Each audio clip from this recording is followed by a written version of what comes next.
What's up, everyone? Back for another beer review, and today I'll be reviewing yet another beer from Hop Butcher for the World, and they are out of Chicago, Illinois, and this is the Way in Total Darkness. So this is a Mosaic, Eclipse, and Motueka-Hopped Double IPA that comes in at 7.5% alcohol by volume. No IBUs listed. Time of review, this can is just under 3 weeks old. I'm going to give a huge thanks and shout out once again to Hop Butcher, more specifically Jeremiah from Hop Butcher for this beer, so big thanks to them. In the description box, I'll post a link to the beer mile unboxing video I did that contains all the goodies they sent my way, and they sent me 12 beers in total, 6 of which were unique, and 3 of those beers I'm reviewing on the channel, and this is one of those beers. So I'm super stoked for this one. Back, I want to say it was probably close to 5 years ago, I reviewed the Way in Total Daylight, and it was a completely different hop build than this one, so I don't know what they have in common, if anything. Maybe just a play on that beer. But this is a very interesting hop bill. Mosaic, Eclipse, and Motueka. 2 of those hops. Very familiar with Mosaic and Motueka. Eclipse, you see it occasionally, but yeah, I'm really looking forward to it. Now let's talk about the tasting notes. I haven't looked at the taste notes on this can, but the last review I did, the Peak Citra, which was their Citra Triple IPA, absolutely fantastic beer. And in the middle of that review, I'm like, oh, I'll look at the tasting notes at the end if I remember. A lot of times I don't. I didn't in that one. So in the description box of that review, you can see the tasting notes if you care. But it's funny that I mentioned it and I still didn't read them. Just one of those things sometimes slips my mind. I don't like reading them at the beginning because then I feel like it influences what I'm tasting. I like looking at the end to see if, hey, my shitty palate can actually comprehend what they're putting out as far as tasting notes. This has Mosaic, Motueka, and Eclipse. I'm thinking maybe something berry related, maybe lemon lime. I don't know. I don't know what else they're going to put in here. Maybe like a pleasant dank, but we'll see. Anyway, using the hashtag proper glassware, let's give it a pour, and that's milky Hop Butcher goodness. I'm going to go a little bit slow with the pour because I've noticed with some of the Hop Butcher beers, I'll pour them real hard, and then they will be super frothy, and this one's kind of doing the same thing, so I don't know. Something like that for now. I'll pour the rest in as we get closer to actually taking a sip. So how does that look? Well, it looks like hashtag proper glassware. It has that milky hop custard. Shout out to Christopher. Shout out to Joe from Joe's Arcade, Hopcom. It has that milky, like someone basically poured milk into orange juice kind of look to it. If you want to look from the back or from the side or whatever we see, yeah, just that milky kind of yellow-orange color. 2.5 fingers of a beautiful creamy looking head. It looks beautiful. And in the hashtag proper glassware, it looks fan-fucking-tastic to me. I mean, it looks awesome. It is what it is. Yeah, let's get a nose. That head color is like almost like a light tan. Doesn't come off on camera. I mean, murky, turbid, the whole beer, but like wow, and it's not going anywhere. It's almost frothy, like a lemon meringue pie, like whipped consistency to it. Anyway, nose. Ooh. All right, this is one of those beers. Even though Motueka is the third hop list, I'm getting that candied, sweeter, lemon lime soda-esque kind of feel to it. So it has a soda pop feel, whether it's 7-Up or Sprite or whatever. There is some berry. I'm getting like a nondescript, like mixed berry.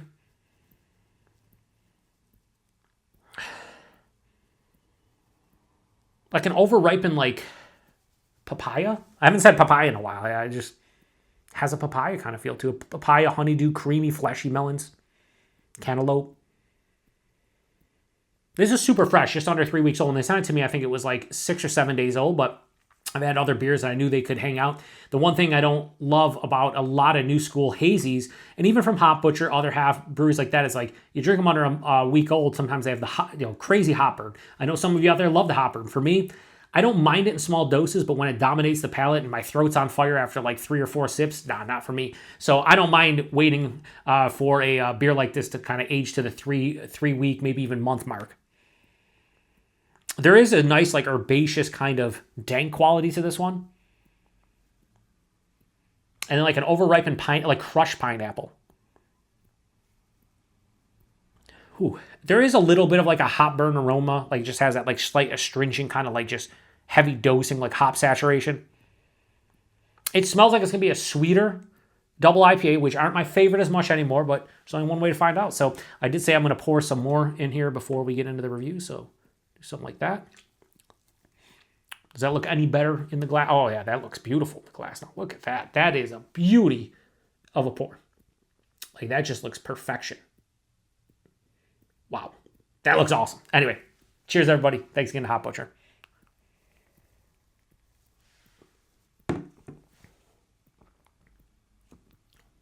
Fucking delicious.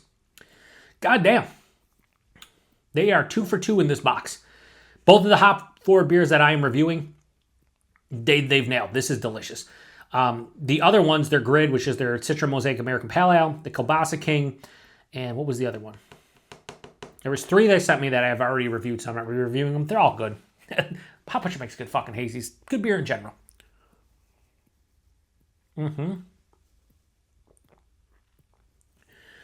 This seems like it's going to be super sweet, and then it doesn't. All right, body mouthfeel.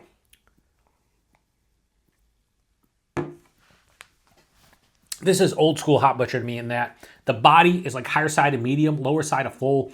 It's 7.5%. Drinks like it's 9 to 10 from the body standpoint. It's thick, but it's not overly thick. I'd say more lower side, like firmly lower side of full, we'll say. The mouthfeel. It's soft, it's smooth, it's creamy. Yeah, it has a mild to moderate carbonation, but it's so smooth and creamy on the palate. Like body mouthfeel, yeah, outstanding with this one. It really is. The taste isn't super complex, which I'm going to dock at points for because I've had so many 7.5% double IPAs from them that have just been absolutely top tier beers.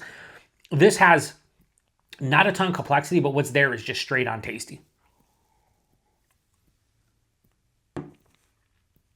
Right up front, that candied, sweet, lemon lime soda pop, Sprite, 7-Up, Starry, whatever, it's there. Hits me right at the forefront. As it passes through, mixed berry for sure. And if I had to specify a berry, I'd say more blueberry, but it's like blueberry, raspberry, maybe even a touch of strawberry, definitely mixed berry. There's that crushed pineapple I was talking about, a little bit of that like over-ripened papaya, maybe honeydew. But really, for the most part, it's lemon lime soda pop.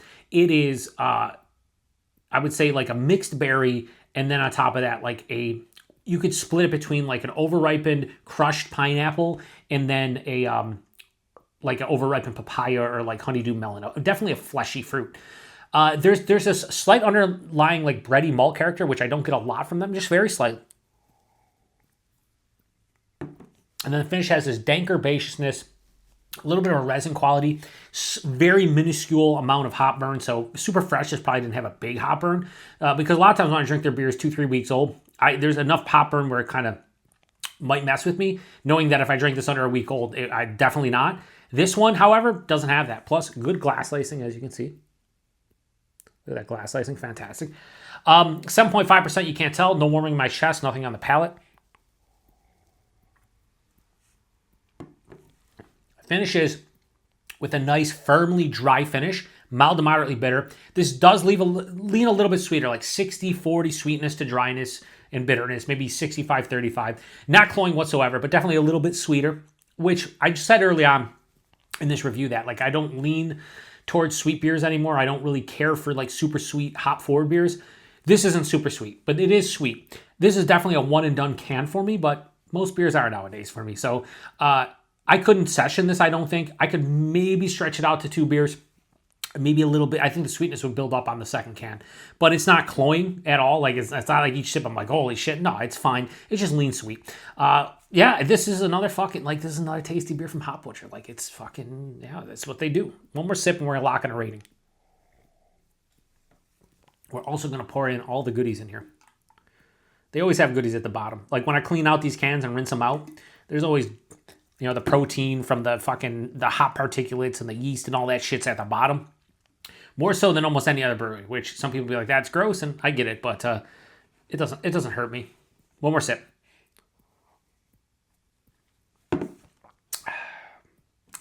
Tasty. That Peak Citro is better, but it's also 3% higher.